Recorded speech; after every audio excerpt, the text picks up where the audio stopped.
शहरातले लोक येतात, मुंबईत जसे येतात तसे दिल्लीत येतात आणि मोठ्या प्रमाणावर होणारी वाहतूक कोंडी, मोठ्या प्रमाणावर होणारं प्रदूषण आणि जे काही डेव्हलपमेंट जी आहे ही डेव्हलपमेंट इथं थांबली होती. त्या डेव्हलपमेंटला आदरणीय प्रधानमंत्री मोदी साहेबांच्या मार्गदर्शनाखाली, नेतृत्वाखाली इथल्या मुख्यमंत्री ज्या आहेत रेखा गुप्ता ह्या चालना देतील, त्यांची टीम चालना देईल आणि दिल्लीकरांना त्याचा फायदा होईल. पंतप्रधान तुमच्याकडे येऊन बोलले, तुम्ही तिघेही मंचावरती असला. नेमकं काय काय व्यासपीठावर झालं सगळ्या बोलले महाराष्ट्राला तुम्हाला? पडलेला हा प्रश्न आहे. ते नाही, याच्यामध्ये ते पंतप्रधान साहेबांचं प्रेम आहे, त्यांच्या शुभेच्छा आहेत आणि ते मला भेटल्यावर माझ्याशी बोलतात. राजकीय काय विषय झाला?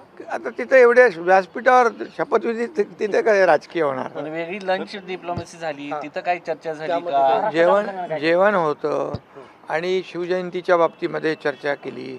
छावा जो छत्रपती संभाजी महाराजांचा छावा झाला आहे त्याच्याबद्दल त्यांनी चर्चा केली आणि एकंदरीत महाराष्ट्रातल्या कामकाजाबद्दल, विकासाच्याबद्दल चर्चा झाली. पॉझिटिव्ह